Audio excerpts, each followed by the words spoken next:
Шинжлэх ухаан таны мэдхэн од мөндөр сувг уран зохиол тайртай сонсогчдийнхоо амраа хэрэг мэдчилж байна. Цингэл баяр миний хөтлийн явуулдаг дэлхийн шилдэг 50 өгүүлэлийг нэвтрүүлэг эхлэхэд бэлэн боллоо. Та бүхэн нэвтрүүлгээ NTV телевиз болон YouTube-ийн од мөндөр сувг, од мөндөр радио 83.3 107 гэсэн хос төлгөөнөөр хүлээ авч сонсож байна. За энэ удаагийн нэвтрүүлгийн хамтран ажиллагчаар Skytel машинтай болдоо урамшуулалт хөтөлбөрөөрөө Skytel компани замун өдөр бүр шинэ үрээтэй төлөж дэмжиж ажиллаж байна. За бидэнд одоо гайхалтай сайхан цэцгийн баглаага байнга илгээдэг Agora Premium Flower цэцгийн дэлгүүртээ маш их баярлалаа. За ингээд өнөөдөр бүгдээрээ ямар өгүүлэлгийг хамтдаа сонсох вэ гэвэл Монголын зохиолчдын эвлэлийн шагналт зохиолч Соёрхын Пүрэв Сүрэнгойн одоо сэтгэлийн хүлээс нэртэй нэг сайхан өгүүлэлгийг хамтдаа сонсно. Харин сонсож дуусаад ярилцгаая.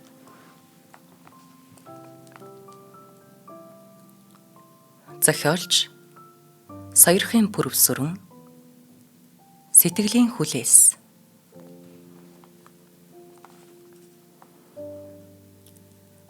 Хангуг нутгийн тэнгэр доор хаврын өдрүүд айлчлан иржээ.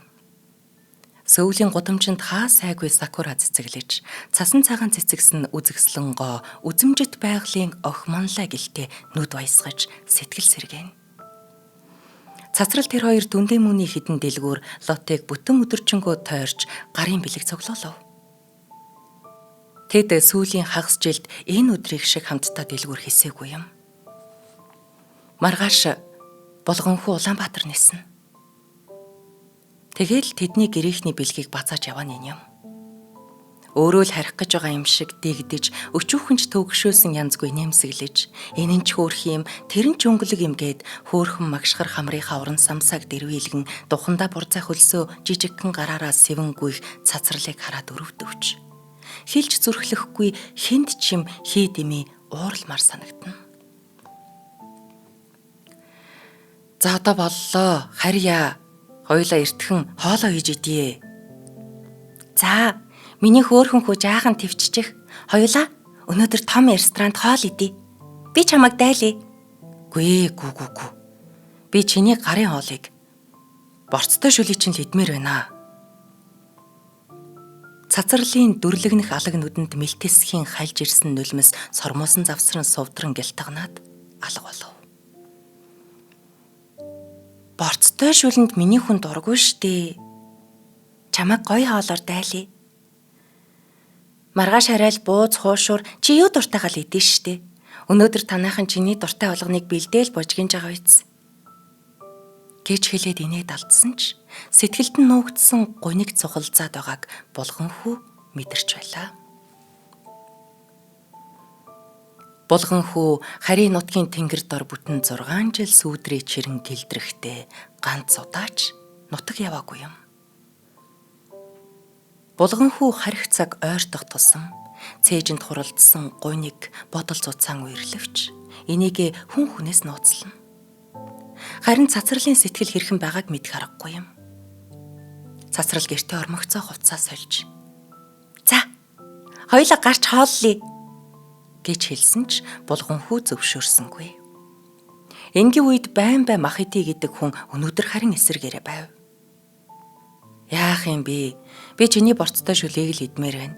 Иннээс хойш ер нь үргэлж чиний хийсэн хоолыг л идэж байна гэж хэдхэн хоноод эргэж ирэх гэж байгаа юм шиг. Эсвэл бүр хаашаач явах гээгүй юм шиг хэлв. Хизээтэл тэрний хэлснээр байсаар сурчсан цацрал. За. Тэгвэл одоохон хийгээд үгүй. Чи яста сонин хүн шүү. Борц хайсан банштай цай чанаад өгөхөр. Би ч хотын хүн. Энэ хатсан махыг чи идэхгүй гэдэг үсттэй. Тэгсэн өнөөдөр болохоор эннээс өөр хоол идэхгүй гээд ах юм. Яах вэ? Чамд ирэхлэх над гоё байдгийн. Цацрал Булганхүүгийн хэлсэн энэ үгэнд жигтэйхэн баярлцав. Тэр гуниг шингэсэн зөөлөн харцаар ширтэн, чиглэг зөөлөн уруулаар үнсээд, хормогч зүүн шал болцож, борц хөвж, будаа бужигнсан банштай цай чанав. Булгаа хөлсөө арчин их л амтархан идэх аж. Хоолоо идэ тэр хоёр хэсэг амттаа суув. Анх уулзсан дурсамж, хизээ дахин уулзах тухай хинэнч ам нээсэнгүй. Хэрвээ яриад эхлэх юм бол цацрал уйлна гэдгийг тэр хоёр зөнгөөрөө мэдж байлаа. Гэхдээ хизээ нэг өдөр ийхүү хагцсан гэдгээ тэр хоёр хоёулаа мэдэж байсан билээ. Хизээч төсөөлж байгаагүй тэр өдөр нь ирсэн юм. Тэр шөнө цацрал унтсангүй. Хамтдаа амьдарсан 6 жилд энэ хоёр шүн шиг жаргалтай хэрнээ гонигтай байсангүй. Жирэлзэн өнгөрсөн өдөр хоногийн урсгалд холбоотой бяруу шиг хөтлөлдсөн хоёр биенээсээ алхамж холдоогүй юм. Булганхүү ядархаараа хорхирдгийг, хонсон хоолнд хордлого авчдгийг, гоник л хаараа тамхи татдгийг, зургийн хэрэгсэлд нүдээ ухах шахтгийг, заавал гарвал зураг зурх дуртайгийг цацрал мэднэ. Харин цацрал гомдохороо ганцаараа уйлдгийг, хүүгээ санаа зүүдэлдгийг, зүүн чихэн сонсгол муутайгийн, тэрнийгээ хүмүүсээс нууж явдгийг, хевлийдээ гижигтэйгийн, хүүснийхээ хажууд хөөхөн хөхмингтэйг нь. Шүүдэрт намрын тухай шүүр салдан шүлгэлдэг, зарим үгээ харин тонгороо бичиж чамирхдгийг болгон хүн андахгүй лээ. Гэвч тэр хоёр өөрсдийгөө эхнэр нөхөр гэж хэлж зүрхэлдэггүй байлаа. Авсан цалингаа тэр дорн гэр гэрлүүгээ л явуулна. Булганхүү орой үдшийн цагаар энэ тэнд ажиллаж олсон мөнгөөрөө хоёр биенээ болгочихно. Монгол хүний гэр бүлдээ хариуцлага үүрдэг тэрэл зан тэр хоёрыг зааглаж байсан юм. Чи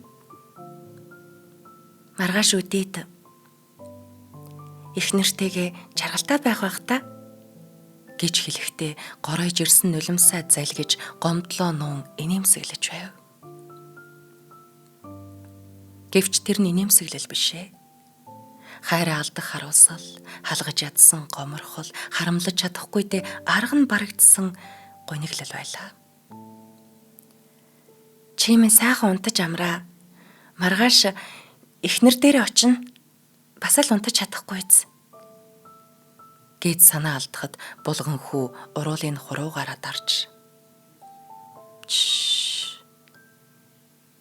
юу ч битгээр гэж хэлээд тэрэн инхрэлв. Хүний амьдралыг ялтайч хүлээтэй. Энчин хотын онгоцны буудал дээр богинохон цайвар цамцтай цацрал бүсгүй цүнхнээсээ том шил гарган зүүгээд гар даллан зогсно. Цүнхээ уудлан шил авахдаа өмнө нь харж байгаагүй ганган төрөвч байхаар нь гайхаж гаргаад нээж үзвэл жижигхэн ууттай монетон бөгж өрөөсөн эмэг байлаа. Булганхүү эхнэртэй авсан юмаа мартчихсан болов уу гэж бодон ухс хийтэл хажуу талаар нь өнгөрч явсан гадаадын хоёр эртээ улаан халз мөргөлдчихөв. Сүүлийн хэдэн жил булгаатай хамт байхдаа зүүн чихнийхээ сонсгол мууг юр мартчихж. Уг нь бол зүүн талаа илүү анхаарч явдаг байсан юм. Гэтэл булгаа тэрнийг мэдснээс хойш зам хөндлөн гарах, машин техниктээр ажиллахдаа байнга зүүн талд нь явдаг байсныг сая л анзаарч мэдэв. Харамлах ирэхгүй хайртай үдчихэд автобусны буудал дээр ганцаардан зогсохдоо хачин ихээр уйтгарлаж хоосорсон сэтгэл нь жинд нь даарч байх шиг санагдана. Хэлхээс нь тасарсан сувж шиг сул асгарах нулимсаа тэр барьж чадсангүй. Хүүгийнх нь эцэг сэтгэл буруулсныг сонсохдооч цацрал ингэж гансарч байгаагүй юм. Булган хүүд эрхэлж, ээлдэвлэж, бас тэрнийг харагдаж, айлгаж, тунж явхдаа ганц удаач тэрэндээ хайртай гэж хэлж байсангүй. Гэхдээ тэрэнд ямар их тасснаа, яасан их хайртай байснаа отоол ухаарах шиг санагдана. Худал инээмсэглэж зулгуйдсан харь нутгийн тэнгэр дор ганцаардан өнчирсэн сэтгэлээ харгадан явхад хорвоогийн амт нулимс шиг гашуун байлаа. Учрал хэдий баян ч гэлээ уулзах цаг хизээ юм бэ.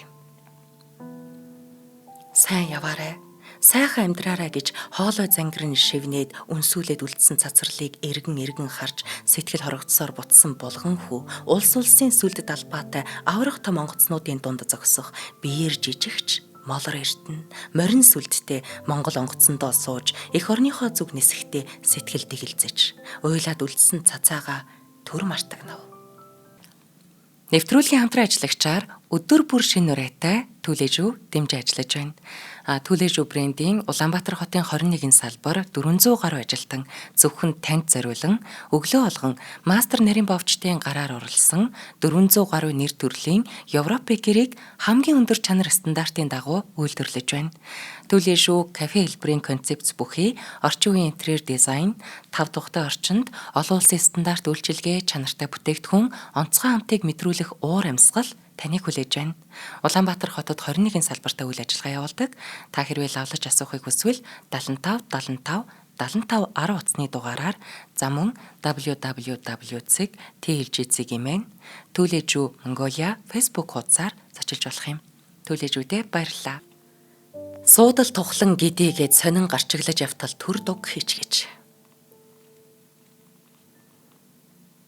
Нойрон дунд сүүмэлзэх зүүдэн бурхан даажигнаж. Зам хөндлөн гарах гээд сандарч байгаа цацралыг хараад ухасхийн гүйх гээд өндөсхийн цочиж давхын сэрчгэв. Гайхснүүдээр ийш тийшээ харвал суудал зэрэгцсэн царайлаг бүсгүй жуумалдсхийн инээв хийж харц буруулан цонхоор харна. Бодвол дотроо шоолоод инээдээ барьж ядан яваа биз. Цацаа минь автобусантаа суусан байгаа та. Хөрхий бодвол уйлж ил яваа болов уу? Би гэж нэг уймраа юм зам хөндлөн гарахтаа зүүн талаас ирэх машин тэргийг сайн анзаарч вэ гэж захидаг байжээ. Мартчихач. Надад хайртай гэдэг нь юмн дээр л харагдаад байдаг мөртлөө ганц удаач хайртай гэж хэлээг умдаг. Хөрхий дөө. Миний арын амьдралыг л хүндэлж намайг хань ижлээсээ хүнд ирчихнө гэж шаналдаг байсан биз. Би ч гэсэн ялгаагүй тэрэнд тасчихж. Аргачгүй юм да. Залуу насныхаа бүтэн 6 жилийг цацаатайгаа хамт амьдралаа шүү дээ. Их санах байхаа. Би одоо юу бодож тэрэндээ авсан эмэг бүгжнийхээ өрөөснийг аваад үлдчих вэ? Яг дараа уулзаад өгнө л гэсэн хөгийн бодол орж ирээд болоогүй юм л та. За яг дараа уулзчих л таараа. Ингэхэд эхнэр маань намайг тосох байгаа да. Олсон хэдэн бор юмаа тэрэнд явуулсаар орхоронтой боллоо. 2хан жил ханилаад бид хоёр холдож амьдралын ирэхээр бүхэл бүтэн 6 жил хоёр биенээ харсангүй шүү. Би холдвол сэтгэл холддог гэдэгч би зовж зүдэрч хурааж хомсон мөнгө төгрөгөө тэрэнд л зориулж ирсэн. Харин сүүлийн үед найзууд маань хэлж чадахгүй үгээ нуугаад байх шиг халж ядан шивнэлтэх нь юуны учиртай вэ? Хүний тавилангийн алтай ч үлээ дээ. Үнэхээр сэтгэл буруулсан бол намайг тосохгүй ч байж мэдхий. За уулзж байгаад л мэдээ. 6 жилийнхээ хөдөлмөрийг их нэртэй зориулаад алдсан ч гомдох юм алга. Тэр чинь миний үүрэг юм чинь. Яа гэх вэ? Яахав жаахан гомдолтой байна байх л та. Гэж элдвийг бодон суусаар буух цаг болсныг анзаарсангүй. Булганхүү гэртээ ирэхэд октоос танил бус амьдрал өгдсөн юм. 6 жилийн өмнө гэрээсээ гарахад уйлаад үлдсэн хайртай эхнэр нь охин төрхөө бүрэн гээгээгүй туранхай бор хүүхэн байсан. Булганхүү 6 жилийн турш тэрл гинэн инээмсэглэл нүдэнд нь тодорсон салаа гизэгтэй бор охиноор гэргийгээ төсөөлж ирсэнсэн. Гэтэл онгоцны буудал дээр цацагтай ирээн болтоо урт түрийтэй ганган гутал хөлдөөж ийсэн хот газрын шаавай бүсгүй зогсож байлаа. Ийм бүсгүй төлөө 6 жилийнхээ хүч хөдөлмөрийг зориулсан юм гэж үү гэж өөрөөсөө асуумаар санагдсан ч их нутагтаа ирсэн эр хүний ёсоор төрлөх хотоо харж сатаарлаа. Шинэхэн хороололд 2 өрөө тансаг байранд нүүн ирж тогтчсон энэ айл өөрийнх нь гэр орон гэхээсээ үл таних айл шиг хүйтэн хүндий санагдана. Анхны босгосон амьдралаас нь альбомтой зураг л үлджээ. Булган хүүхд тоссон хадмууд нь тэрнийг сайхан ир болсныг амандаа магтацгаана.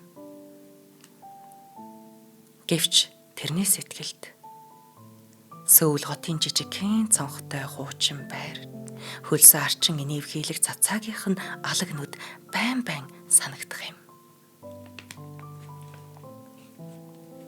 Орой зочид явцгааж хоёрхан биеэрээ үлдвэ. За. Миний хань намайг их санав уу? Анхандаач их л санаж галзуурах төгтөг байлаа. Тэгээ сүүл рүүгээ тасдаг юм шиг байна лээ. Гэх нь одоо санахаа болсон гэх шиг их хүндий сонсогдов. Нэг л ярих юм олдохгүй гэрвшээд байх шиг сонирн байлаа. Авчирсан бэлгүүдээ харвал эхнэрийнх нь өмсөж зүүсний дэргэд нэг л дарчин санагдаад санаа зовх шиг. Чи манч сайхан амьдраа сурчихжээ. Би нөгөө л баян хошооны гудамжаараа төсөөлөөд л явлаа гэвэл. Миний амьдрал сайхан яваа нь чиний минь л хүч шүү дээ гэж харин овоо чихэнд наалдацтай дулаан үг хэлв. Эхнэрийнх нь хамар дээгүүр бор сэвх тодрон хэвлийгээрээ ялимгүй бүдүүрсэн байхыг ажиглан сэрдэнгүй ширтвэл эхнэр нь уртаар санаа алдаад нүүрэнд нь шийдмэг төрөх тодрон.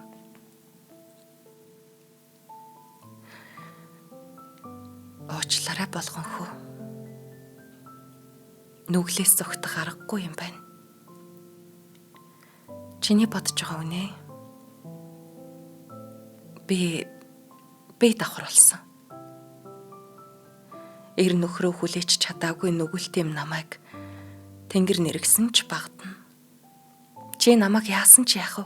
Бүр цохиж зодсон ч яах вэ? Би л энэ бүгдэд буруутай. Гэхдээ би чинь эд залуу бүсгүй хүн шүү дээ. Гэт ихэр татан ойлов. Болгон хүүд зүгээр л нэг танил эмэгтэй амьдралаа ярьж байгаа юм шиг мэдрэмж төрөх нь гайхмараач.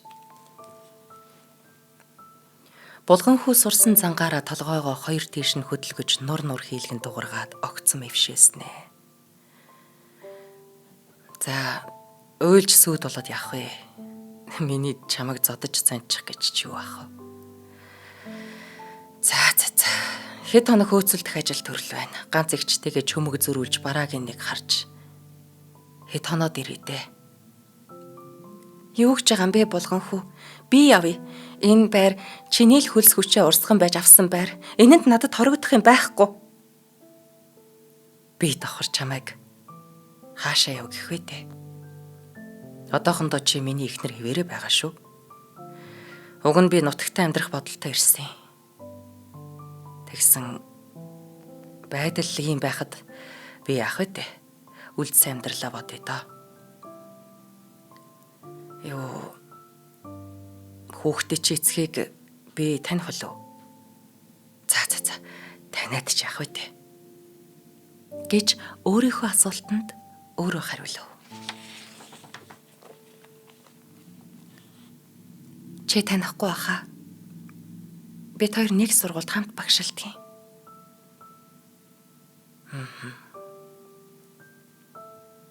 Чи ер нь над хайртай байсан уу?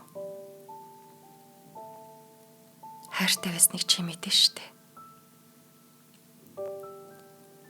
Чамайг ч гэсэн нэг бүсгүйтэй хамт амьдардаг гэдгийг би сонссон. Үнэн биз дээ?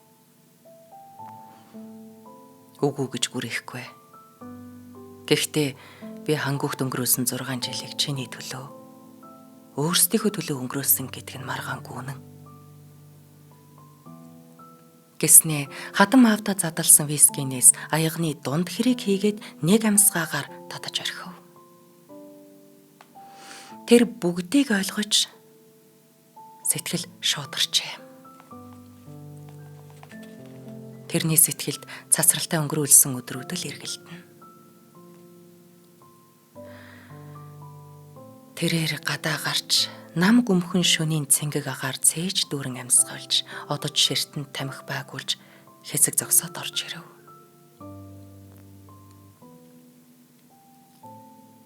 Тэрний сэтгэл хов хоосон юм шиг дүнгэнэн. Унтлагын өрөөнд цоошин даавуутай хүнжил дэлгэн ор засаад орхичгож. Булганхүү хэвтмээр байсан ч нэг л болсонгүй тул галт вагоны өрөөнд орвол эхнэр нь цонх ширтэн зогсоод мөрөн чичигнэн уйлж байлаа. Тэрхэн агшинд эхнэрээ жигтэйхээ хөрөвдөв. Энэ амтны бурууч гэж юу ах вэ те? Хэрвээ би амьдралын ирэхээр алсгол яваагүйсэн бол бидний амьдрал үдээд тэгшэрчихсэн л байх байсан. Бид хоёрын сэтгэл нэгэн толджээ. Бодилж төөрсөн энэ амьдралаа буцаах арга ямар байх юм биш. Буруу зүвийг ялгах бурхны шүүгч ямар бий вэ штэ гэж цээж өмөлдсөн бодлогширчээ. Эхнэрийнхээ араас очиж мөрөөр нь тэврээд гэл хархан үсийг үнэрлэн сэтгэл тайвшраад гараас нь хөдлөн унтлагын өрөөнд оров. Эр хүн дуугүйдээ сүртэй аж. Хэрвээ булган хүү уурлаж хашгиран агсан тавьж гомдол нэхэн алгадаад авсан бол эхнэрт нь амар байх байлаа. Гэтэл гуниг шингэснүүдээр алсыг ширтэн санааширч юунд ч юм бэ сэтгэл шулуудан байгааг зөнгөөрөө таамаглан хүлээх нь үнэхээр там байв. Хажууд нь ханилан суухаар ярилцаагүй ч халуун хөвлөд нь өдөр өдрөөр өсөх үрийнх нь эцэг сэтгэлд нь торж бодол игшээн. За, хоёулаа унтъя. Оройжин хоол унд тоогоо шанахтай ноцолдоод ядраа билгүй те. Гэт хувцсаа тайлаад хэвтээд өгчээ. Яана гэсэн айдаст хүлээтэй бүсгүйг зөөлөн үнэрлээд. За унтдаа. Би маргаашнаас хөдөө явж эгч дээрээ хэд хоноод буцнаа. Дахиад хизээж ирэвлээ. Өнөөдөр харин эхнэрээ тэрч унтнаа. Чиний залууч нь гомдож ярих чадахгүй байгаа үсттэй. Түс тас хэлж инэв хийлэх нь өнөөдөртөө чиний эзэн би шүү гэх шиг эд дийлсэн өнгө цугалзаж байв. Зөөлөн ялун үнэртэн сэрэл гжигдэх шиг болоход энэ бүсгүй чинь миний эхнэр юм шүү гэсэн бодол зүрх савчуулан оргилж уусан дарсны ох хүч нэмэн уухайлж хориглож буцаахын аргагүй хорвоогийн уйланд автав. Өөрийгөө мянгантаа зөвхөвч сэтгэлийнх нь угт хүндүрлэх сэтгэл залуугийнх нь аргаа барсан дүр харагдаад унтаж чадаагүй булган хүүгийн эхнэр өглөө эртлэн босч хідэн хуушур хайрав. Нөхрөөс ирэхгүй гэхдээ хөл үлмийдэн алхасаар хаалганы завсраар сэмхэн харвал тэвхгэр цээжээ ил гарган монцгор хамрандаа зогсон товхгөр түүшингээ чимэглэх өтгөн хар хөмсгөө нумлан дээш харан унтах ажээ.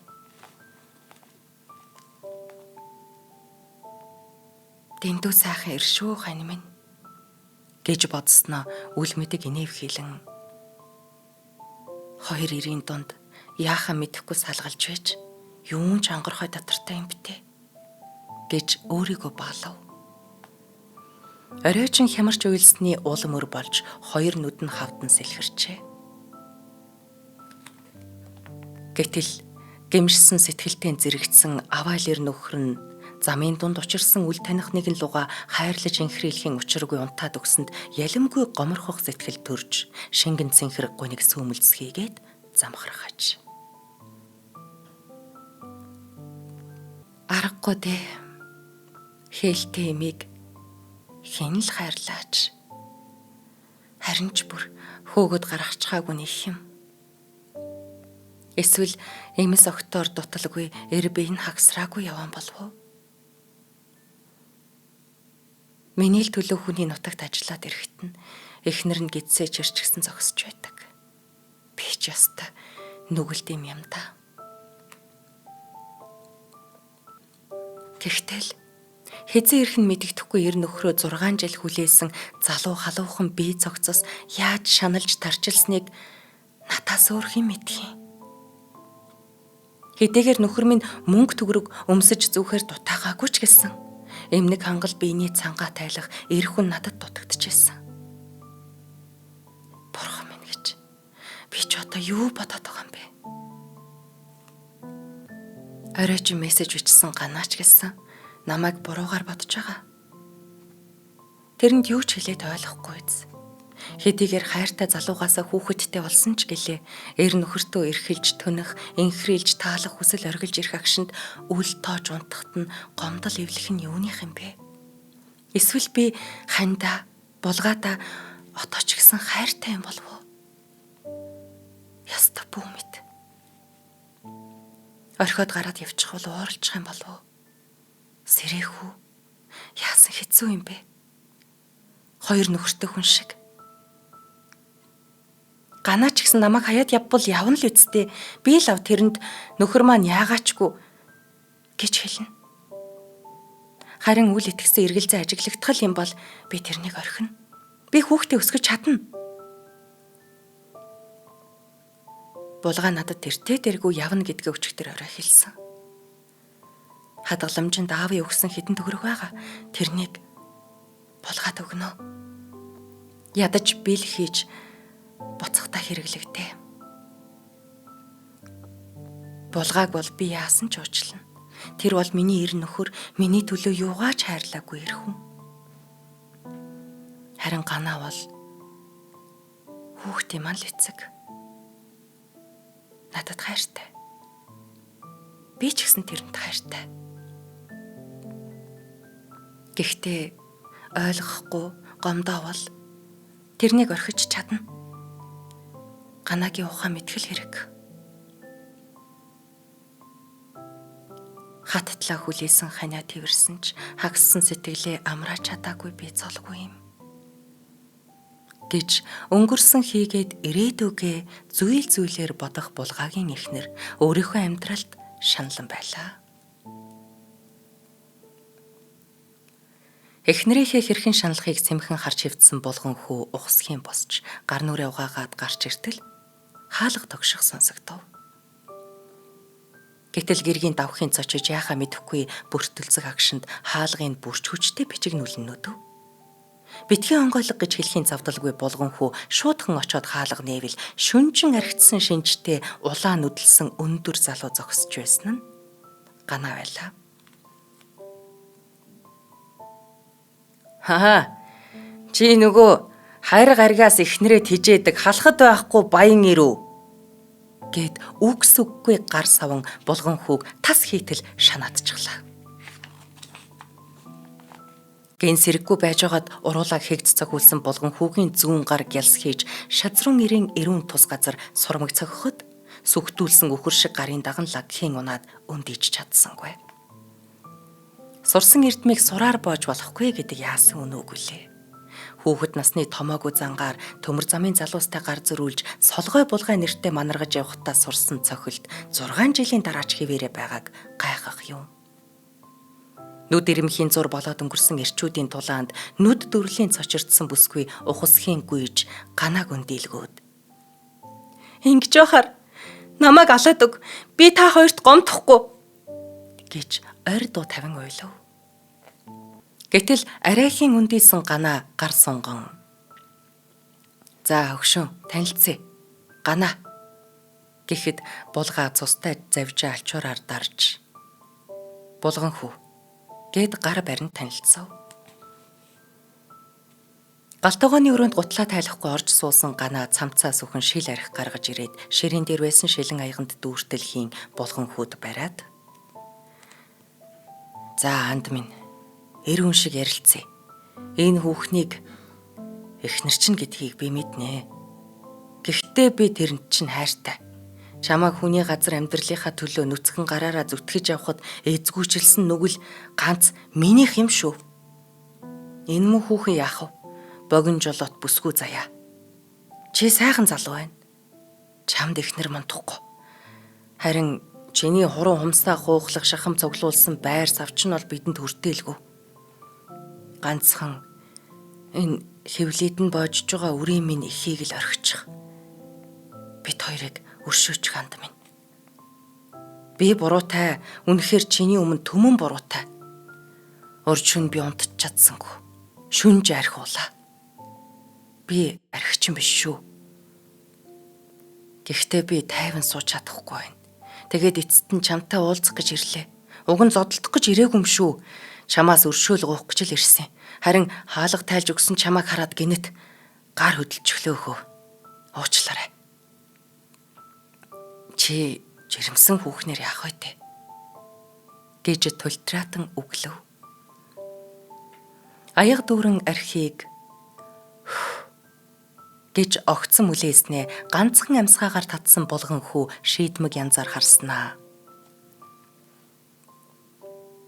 За ганаа минь. Би тэргүү буцна. Харин энэ хүүхнийг авч суучхаад зовоосон байвлаа. Өмөр хүнтэй гэдгийг санаж яваарай. Миний чихэнд сураг төдий сонсогдох нэлбэ давхад ирэх хүн шүү. Булган хүүгийн өмнөөс манарсан нүдээр ширтэн суусан ганаа сүүмийн сээр ширээд ирлэн унаад өгөв. Эр хүн шиг ирчүүд эрийн ёсоор учраа ололцсонд түмэнтэй залбирч мянгантаа баярлсан бүсгүйн хөвлөд бас нэг эр хүн анх удаа жирсхийн хөдлөв. Нэвтрүүлгийн хамтран ажиллагчаар Skytel компани Skytel-ийн машинтай болдоо урамшууллаараа дэмжиж ажиллаж байна. Маш том урамшуулал зарласан байгааг та нартай долгоё. Та Skytel-ийн аль нэг үйлчилгээг аваад урамшууллын эрх цуглуулж, житүүр тэнийг машины эзэн болох, за мөн төрөл бүрийн дижитал бэлэг болох Apple брендийн бэлэг болон маш олон эрхийн бичгийн эзэн болох боломжтой байна. Та дараах үйлчилгээг авсан тохиолдолд эрх цугларна. Дараа урьдчилсан хосолсон төлбөрт үйлчилгээний шинэ хэрэглэгч болох, за эсвэл урьдчилсан төлбөртөөс Монголдо дараа төлбөрт рүү шилжих, Монголдо дараа төлбөрт багц ахиулагч гэдэг юм уу? 7,000, 11,000, 14,000, 21,000-ын дижитал картаар дансаа цэнэглэх, за мөн төлбөрөө төлөх, за эрдөөлийн юм.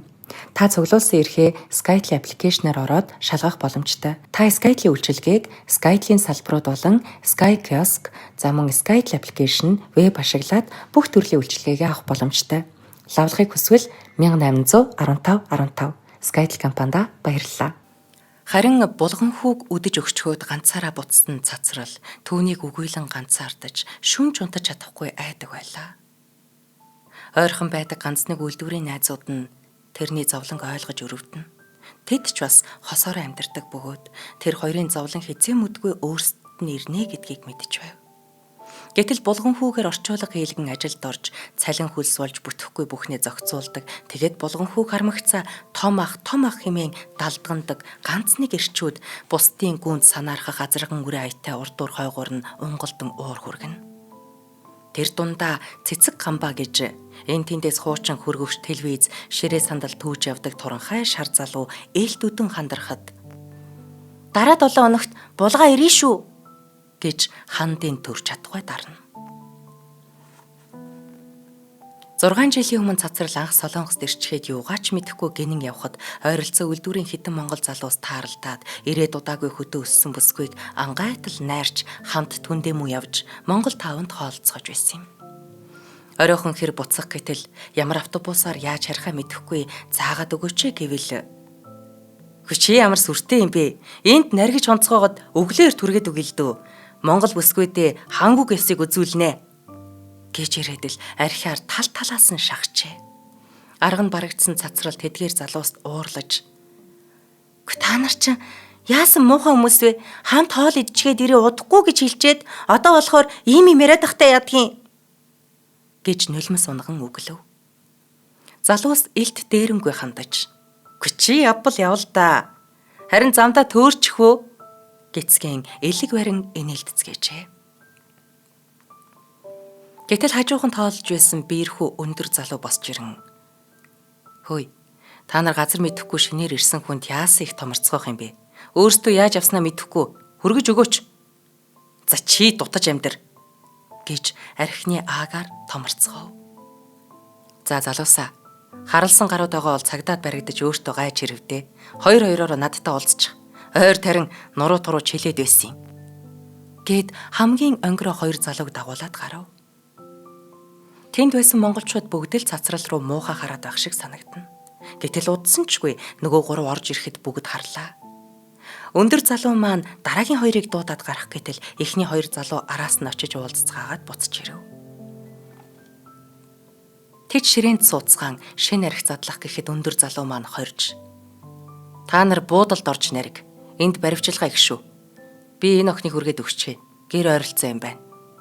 Гэхэд бүгд гүлгэн нь толгойд өгчээ. Тэр өндөр нөхөр булган хүү байсан юм. Нөгөөхэд цацралаас 3 сарын өмнө ирсэн жултраанууд байсныг хожим мэдээд бөөн инээдэн болсон санагдана. Булган хүү ч гэсэн тэдэнтэй ойролцоо ирсэн байсан юм. Төрөлхийн хэлний авьяастай байсан юм уу? Онжавуудаасаа өмнө хангуг хэлний учрыг олсон байж үлээ. Тэр цагаас хойш булган хүү цацрал хоёр төө холдоогүй юм. Цацрал булган хүүг хичнээн их санаж ганцсарсан ч бусдад тэрнийг мэдэгдэхгүй хичээх аж. Булган хүүгийн сэтгэлийг хоёрдуулахгүй гэхдээ утасны дугаараач солив. Тэвччил амьдрахыг хичээвч юм бүхэн дээр булган хүү гүйлэгдэнэ. Булган хүүгийн эхнэрийн утсыг мэддэгч гэлээ залгах зориг хаанаасаа тэрэнд байх втэ. Өөрийнхөө утсыг хаалгачихсандаа харамсаад баршгүй зөндөө гарч байлаа. Гэвч нэгэнд хаалгачихсан болохоор яалтайч үлээ. Дэмэл үйлдвэрлүү ярьсан байж магадгүй гэж горьд нь чих тавивч тагчиг. Намайг ийм амархан мартчихдгийн бах та гэж бодхоос нулимс анд асгарна. Өдөр хоног ээлжлэн ээлжилсээр нэлээд удсан шиг санагдсан ч тоолоод үзвэл 2-7 хоног өнгөрсөн байв. Цаг хугацаа явсаар л. Цацралын сэтгэл гансарч ганцаардан орой үдшийн цагаар гэр орноо бодон суусаар нэг л мэдхэд жин нь буурч нэлээд турчсан байв. Нэг орой ажилласаа буугаад харих санаатай дэлгүүр ортол утсан жингэн дуграв. Яарч сандран цүнхээ уудалтал аавынхан дугаар байсанд хүмүүсээс холдож. "Байна уу? Байна уу? Аав уу?" гэтэл "Байна. Миний цацаах нь" гэх танил дуу утасны цаанаас хөнгөнөхөд гайхаж хоцров. "Юу ээ? Чи яахаараа?" гэж чичирхийлсэн хоолоогоор шуугтнаж өөрийгөө зүүдэлж байна уу гэж гуйнаасаа чимхвэл өвдөж байна. Ямар тач зүүдлээг бололтой. "Байна уу? Би аав чи ирээд 2 хонж байна. Хүүтэйгээ морь унаад зугаалж явна. Аавтайгаа ярих уу? Ээжтэйгээ ярих уу? Хүү маань над морь унахыг зааж байна. Кэмон том ир юм а." Цацралын нүдийг нулимс бүрхээд юу ч харагдахгүй болоход тэр хүмүүсээс ичихгүй ихэр татан ойлов. Ойрд ингэж чангаар уйлалгүй утсан билээ. Гэхдээ энэ бол баярын нулимс байлаа. "Байна уу? Яагаад уйлаад байгаа юм бэ? Би чадвал хүүгээ аваад очноо." "Яаж болдгийг? Болохгүй штэ. Виз гарахгүй штэ." "За яах вэ? Хэдэн бор юм байвал Монголд бүтэхгүй юм байхгүй юм шиг байна. Би тэгвэл мөнгө хоолъё." "Хэрэггүй. Чи өөрийгөө л болгож бай. Нэрээ зам хөндлөн гарахтаа зүүн талаа сайн анхаарч байгаарай. Машин тэрэгнээс болгоомжлоорой." "Юу гээд байгаа юм?" За уучлаарай. Чиний чиг чин зүв зүгээрээ. Ээжтэйгээ ярих уу?" гэхийн сонсох үе инээд алдан нүд ирмэж байгаа нь харагдах шиг болов. "Байна уу? Миний охин, за сайн уу? Аав ээж нь сайн байгаа. Хүргэн ирчгээд аав ээж хоёр нь гялааж байна. Сайхан хүү байна." гэд сэтгэл хангалуун ярихын сонсоход сайхан байлаа. "Ээж, наадах чинь борцсон дургүй шүү" гэж хашгиртал утсан тасарчгав. Сүлжээ нунчсан бололтой. Сэтгэл тэнээлэгсэн орой юмсан чи. За өгүүлэлэг маань энэ хүрээд өндөрлөж байна. Бүгдээрээ Монголын зохиолчдын эвлэлийн шагнал зохиолч Сойрхын Пүрэвсрэнгийн Сэтгэлийн хүлээс нэртэй зохиолыг хамтдаа сонслоо. Энэ зохиол дээр хүн болгон бас бодсноо доор комментээр үлдээгээрээ танд юу бодогдож байна? Сайн зохиол гэдэг альч дүрийн өмөрч болохоор альч дүрд нь бас юм хүндэл байдаг те сайн муу ээлжилдэг энэ хорвоод ингээд альч дүрийн өмөрч болохоор бичснээр энэ зохиолоос их онцлогтой байна. Энд муу дүр гэж ганааг буруутгаж болохгүй байна. Болгон хүүгийн эхнэрийг буруутгаж болохгүй байна. Цацралыг буруутгаж болохгүй байна. Болгон хүүг бол бүр буруутгаж болохгүй байна. Тэгэхээр эр хүн дуугуудаас үртэй ажээ гэж өгүүлж байгаа энэ ганцхан өгүүлбэрт бас Монгол эрэгтэй хүний сайхан ноён нуруутай, түшигтэй энэ зан чанарыг ч гэсэн өгүүлэн гаргасан байна. Яг уу энэ амьдралыг бид зүг гэхгүй ч гэсэн хүний амьдралд ирээн бараа ээлжилдэг. Тэгтээ одоо тулаад ирсэн тэр зовлон бэрхшээлийг бид туулахдаа сайн хүн байж туулах уу, муу хүн байж туулах уу гэд бидэнд сонголт байгаа. За энэ мэтээр бид та бүхэндээ дэлхийн шилдэг гэж бидний харсан 50 өгүүлэлгийг та бүхэндээ энэ нэвтрүүлгээрээ хүргэдэг, нэвтрүүлэгтэй хамт байдаг бүх сонсогчдод маш их баярлалдаг шүү. Шинжлэх ухаан танин мэдхүйн од мөндөр суваг авран зохиол тайртай сонсогчдод дэлхийн шилдэг 50 өгүүлэлийг нэвтрүүлгээ хүргэлээ. Та бүхэн маань нэвтрүүлгээ NTV телевиз болон YouTube-ийн од мөндөр суваг, од мөндөр радио 83.3 107 гэсэн хос толгойноор нэвтрүүлгээ хүлээж авлаа. Энэ удаагийн нэвтрүүлгийн хамтран ажиллагчаар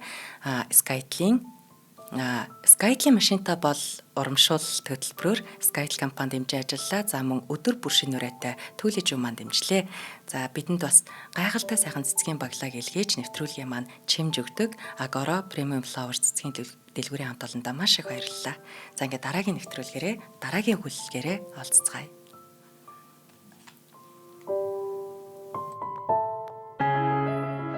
Нэвтрүүлгийг хүлээн авсан Нарны аймгийн монголчуудаа баярлалаа.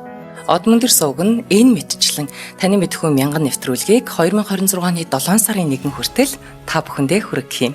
Их хэлээрээ шинжлэх ухаан танин мэдхүйг түгээхийн үлсэд нэгтгэх хүсвэл та бидэнд хандив өгөх боломжтой. Жилдээ ганцхан удаа 100,000 төгрөгөөр биднийг дэмжснээр шинжлэх ухаан танин мэдхүйг түгээх энэ үйл хэрэг амжилттай үргэлжлэх юм. Од мөндөр нэр дээрх Худлаа өвчлийн банкны дансгаа 4191 тэг 4518. Та 100,000 төгрөгөөр шилжүүлэхдээ гүйлгээний утга дээр нь өөрийн нэр болон утасны дугаараа заавал бичээрэй. 100,000 төгрөг хандалснаар од мөндөр сувгийн алтан гишүүн болох юм а. Шинжлэх ухаан танин мэдхүй Монголд ялах болтугай.